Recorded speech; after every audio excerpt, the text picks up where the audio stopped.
आज की कहानी एक ज्ञानवर्धक कहानी है। यह कहानी एक गुरु और उनके शिष्य बनने की चाह में दो पट्टों की बनी हुई है।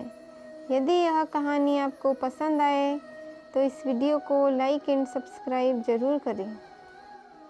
तो चलिए इस कहानी को हम शुरू करते हैं।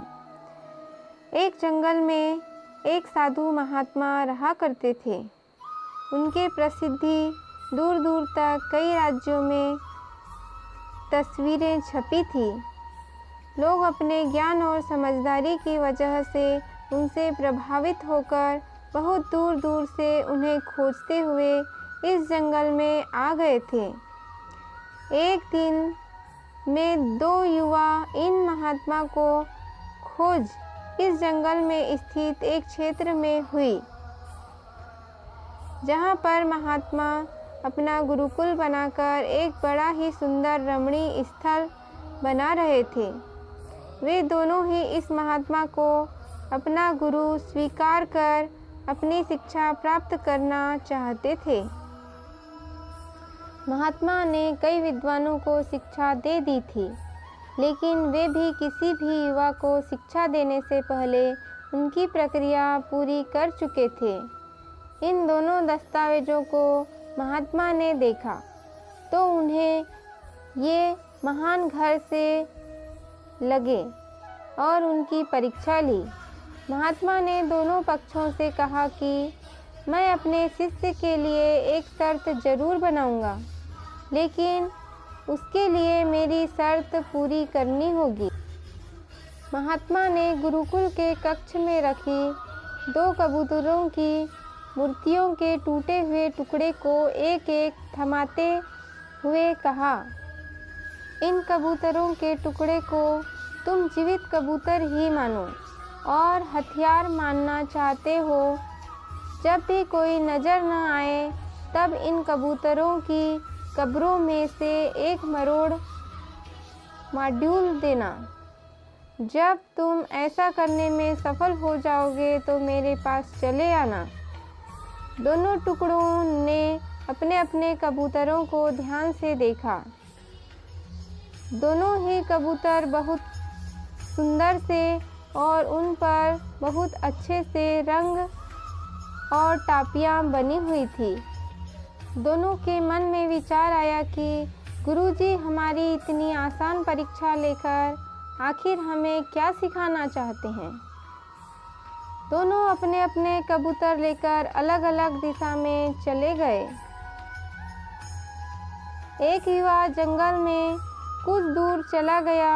वहाँ एक सुनसान मैदान में उसे चारों ओर से अपनी नज़रें कुदेर कर देखा और यह निश्चित करने के बाद कि कोई भी उसे नहीं देख रहा है, उसने अपने साथ के कबूतरों की गर्दन मरोड़ दी।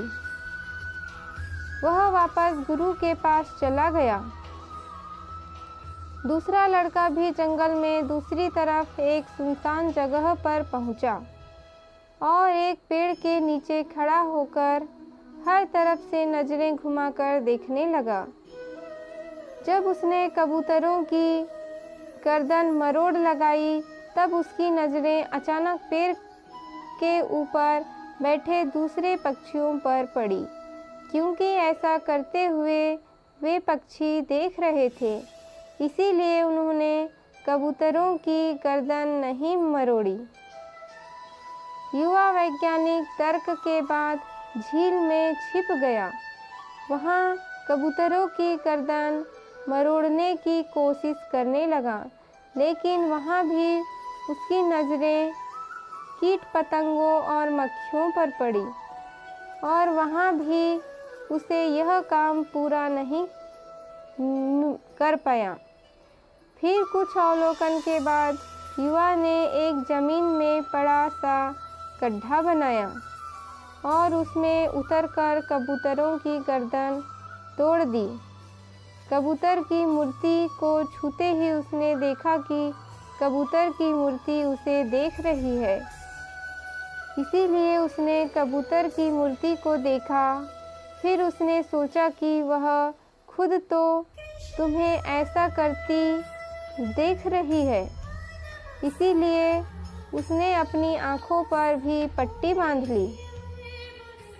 अब वह निश्चित हो गया कि ना ही कोई और प्राणी या कबूतर की मूर्ति या वो खुद भी ऐसा देखता है। उसने कबूतर की गर्दन पर हाथ रखकर मार डाला था। उसके अंदर से आवाज़ आई। उसने अपनी अंतरात्मा की आवाज़ दी थी। युवाओं को अब अच्छी तरह से समझ आ गया कि गुरुजी इस छोटी सी सरल सी दिखाई परीक्षा से उन्हें क्या शिक्षा देना चाहते थे। युवा बिना उस कबूतर की गर्दन मरोड़े ही गुरु के पास पहुंचा और माफ़ी मांगते हुए कहा कि गुरुजी, मुझे क्षमा कर दो, मैंने यह काम पूरा नहीं किया, क्योंकि जब भी मैं ऐसा करने की कोशिश की तो मुझे कुछ न कुछ दिखाई दे रहा था। जब मैंने यह सुनिश्चित किया कि बाहरी दुनिया में मुझे कोई नहीं देख रहा है, तब भी मेरी अंतरात्मा और वह परमात्मा मुझे देख रहे थे। इसीलिए मैंने इस परीक्षा में पूरी तरह सूचीबद्ध किया है कि मैं इस परीक्षा में असफल हूँ। महात्मा ने उस युवा को शाबाशी देते हुए कहा कि तुम्हारी यह प्रदर्शनी पूरी तरह से सफल नहीं हुई।